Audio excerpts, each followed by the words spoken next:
All right. What's going on? I'm here with my 2022 Speed Triple 1200 RS. I want to talk a little bit about it today, about the first, what is it, October, November, December, I think about first 4 months of ownership, maybe 5 months, and talk about the issues that I've had with the bike, whether I'm happy that I purchased this bike, and just my overall experience so far. But first, I got this Gremlin Bell. I work at a restaurant, I'm a server, and one of my customers brought this in for me, one of my regulars. The Gremlin Bell, keep the gremlins away. Everyone knows I need this. It says here, legend has it that a small bell attached to your motorcycle close to the ground catches evil road spirits. The little gremlins live on your motorcycle, causing all kinds of mechanical problems. The cavity of the bell attracts these evil spirits, but the constant ringing drives them insane, and they lose their grip and fall to the ground. Have you ever wondered where potholes come from? Well, if you didn't know where potholes come from, now you know.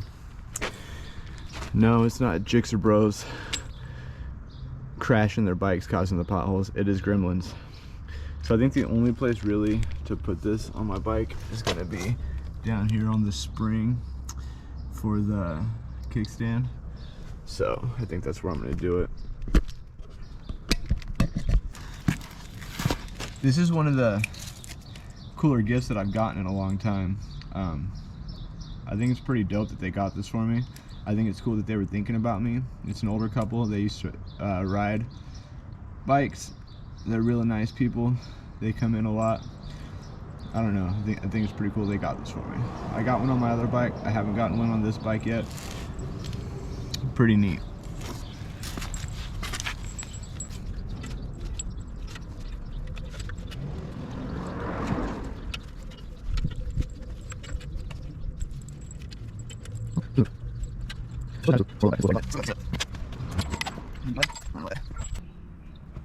All right, so it looks like I'm gonna leave it on there for now and see what I think about it.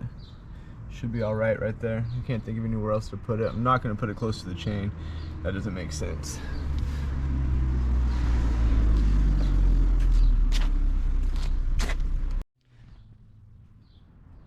Alright guys, I got my bell installed right here. Hopefully that'll keep me safe now, keep all the gremlins away. I really thank the guys that bought that for me. It's cool. Brought the bike over here in the dirt so I can have some light on it. So I saw this bike for sale down in Southern California, right outside of LA. It said it had 350 miles on it. It was a demo bike and it was for sale. It said 15 OTD, 15,000 out the door. I thought, man, I really don't want a demo bike. You know, it's probably got hard miles on it. It's probably not necessarily really going to be worth it, but you know, let's inquire about it anyways. So I called the guy. He said, email me your information and I'll call you back as soon as I can. So I emailed him. He called me back. He lets me know, dude, the bike's brand new. I just can't list it brand new for that price or else Triumph's gonna freak out. And I was like, dude, yeah, I get it, sold, bike sold. So I arranged to pick up the bike in 2 weeks when I can drive down there and pick it up. So I go down there, pick up the bike, ride it back. Love the bike. Get it back up here, ride it, and really about the third day riding it, I was going over to my buddy's shop to kind of show it off to him, and the bike didn't want to start, and there's a big issue. And I guess what happens is, so it was just a big electrical problem. Just nothing was working properly on the bike, nothing was reading properly. So if you install the dash while the battery's connected, then it's going to fry the system and the circuits, and it's not going to work properly, and you're going to have to order a new dash. And so Triumph had to send that out. So I called them up. The dealership was really cool about it. They came, they picked up the bike for free. They drove it back down there, about 2.5 hour drive. Fixed the bike for me, made sure everything was cool on it. I had a fly screen installed on here, as well as these engine protectors right here, the frame sliders. See if you can see them right there. And they did that for free, which was really cool. And then they serviced it because it was time for the 500 mile service. get the bike back, and the quick shifter isn't working sometimes, and it's kind of weird, you know, it would not want to work, and that was an issue that I had for a while. I didn't at that point think that it was a dealer that I bought the bikes from issue really to keep fixing the bike, so I was taking it to the local dealer. I was thinking it was Triumph's issue at that point, so I contacted Triumph after sales, and you know, the guy kind of did what he can to help me, which really I don't know if it was that much. The dealership here in town really sucks. They're horrible customer service, even horrible service. There's a video that I posted where the guy was just telling me he didn't want to work on the bike and just being real rude. Finally, I got in touch with someone over there who was really cool, actually cared about the bike and was trying to fix it. He couldn't replicate the quick shifter issue while it was at the dealer, so you know, kind of make me look crazy, but they can't fix it if they can't replicate the issue. So I was getting ready to ride it back over there, have him take a look at it again, because it randomly stopped working. And now I noticed that day when I'd gotten on the bike and I'd pulled my clutch in, it didn't want to go out, it was stuck in, and I had to push it out manually. So he went in there and lubed it, and I guess it's actually a problem with these bikes is either when they come out of the crate or when they come from factory, they're not lubed properly. Now, I know it's going to be hard to see, I don't know if we can see it. There's a little pin in here. That pin right there that my thumb's on. So that pin, when this is closed, gets pushed in. Now the problem is that pin was getting jammed up. I don't know why it would cause the quick shifter not to work, but literally he lubed that, and ever since he lubed that, I've had no quick shifter issues. So for some reason that was getting jammed up, which really sucked, but I haven't had any issues with the bike since he's fixed that. I've been riding the bike pretty hard, pretty fast. I think the fastest I've gotten this bike is 150. The wind's really brutal at 120. So I bought a windscreen for the bike, a power bronze, the biggest one they had, something I can tuck under. The only issue is now when you buy the bike, so the stock dash, the mount is real small. It comes right here, loops down, comes back up, loops down, and it holds the gauge on here. Now this one that holds the fly screen on is a lot bigger, as you can see.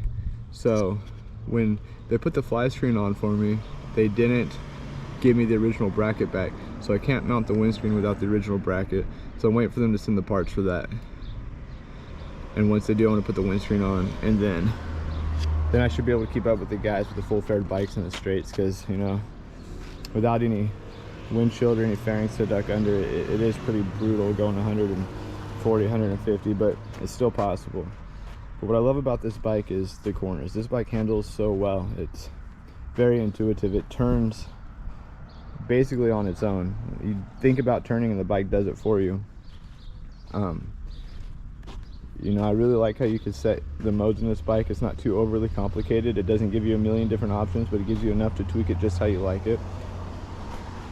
I really like where the rear sets are. They're far enough back and they're high off the ground, but they're still in a comfortable position, especially with these handlebars. You can really get into an attack position. At the same time, you can really ride comfortably. So, I mean, even riding out to the twisties is very comfortable, and then you can get an attack mode ride. So I can spend 3-4 hours on the bike and not really get super tired. Obviously my legs get real tired, but my back doesn't hurt, and that's the important part. Now, after owning this bike for this amount of time and the issues that I've dealt with, you know, I wasn't overly satisfied at first. I was with the bike, but not with Triumph cells. You know, when you think Triumph, at least in my opinion, I think of Triumph as kind of holding them to a higher standard. You know, the European bikes, I think everyone kind of holds those bikes to a higher standard, and I just felt there's very few people that I got in touch with that actually cared about the issues that I was having with this bike. The dealership that I bought it from, they were great. They really helped. The one guy over there at the dealership here in town, he was great, really helped. And the guy from the after sales team, I mean, he really got on the guys that weren't helping and kind of made it all possible. So I really appreciate that guy. Now, moving forward with the bike, I have some tank pads that are coming in, and then I'm gonna wait for them to come in to see how I like them before I buy this part for it. I want to get the race fit exhaust put on the bike, and now that I feel like all my issues with the bike are over, I want to get rid of this big thing. I like the race fit because it's small down here and it shows the single-sided swing arm a lot better. I want to run full pipe on here. There's not really much more to change besides that.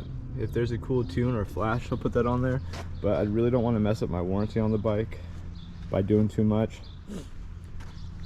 It's a good bike though. I really recommend this bike.